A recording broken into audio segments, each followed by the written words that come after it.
প্রায় ৬ বছর পর আবারও হচ্ছে ঢাকা বিশ্ববিদ্যালয় কেন্দ্রীয় ছাত্র সংসদ ডাকসু নির্বাচন। ডাকসুকে ঘিরে কয়েকদিন ধরে সারা ক্যাম্পাসে ছাত্রছাত্রীদের উপস্থিতি ছিল রীতিমতো চোখে পড়ার মতো।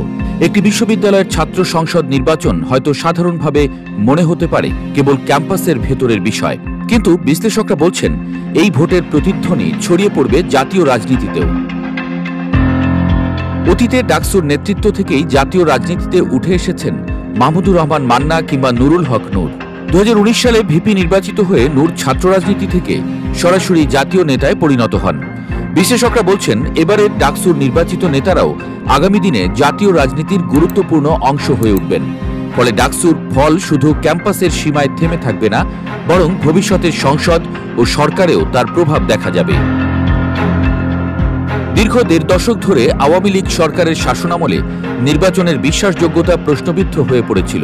জাতীয় নির্বাচনে ভোটার উপস্থিতি কমে গিয়েছিল, বিশেষ করে তরুণরা ভোট থেকে মুখ ফিরিয়ে নিয়েছিল। এবার ডাকসুর ভোট হল নিরপেক্ষ সরকারের অধীনে প্রথম বড় নির্বাচন, যেখানে তরুণরা সরাসরি অংশ নিচ্ছে।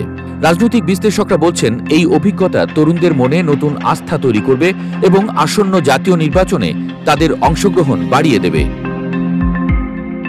রাজনৈতিক দলগুলো এই নির্বাচনকে অত্যন্ত গুরুত্বের সঙ্গে দেখছে। বিএনপি, জামায়াত, এনসিপি সবাই সমর্থিত প্রার্থীদের প্রচারণায় সরব। এমনকি শিক্ষার্থীদের গ্রামে পর্যন্ত গিয়ে ভোট চাওয়ার মতো তৎপরতাও চালানো হয়েছে বলে কানাঘুষা শোনা যাচ্ছে। বিশেষজ্ঞদের মতে এই ভোট আসলে রাজনৈতিক দলগুলোর জন্য মর্যাদার লড়াই। কে কতটা সমর্থন পাবে তরুণদের কাছ থেকে, তার ফলাফল জাতীয় নির্বাচনের সমীকরণে প্রভাব ফেলবে। বিএনপির স্থায়ী কমিটির সদস্য সালাউদ্দিন আহমেদ মনে করেন ডাকসু জাতীয় নির্বাচনে প্রভাব ফেলবে বটে, তবে এটাকে সরাসরি জাতীয় চিত্র হিসেবে ধরা উচিত নয়।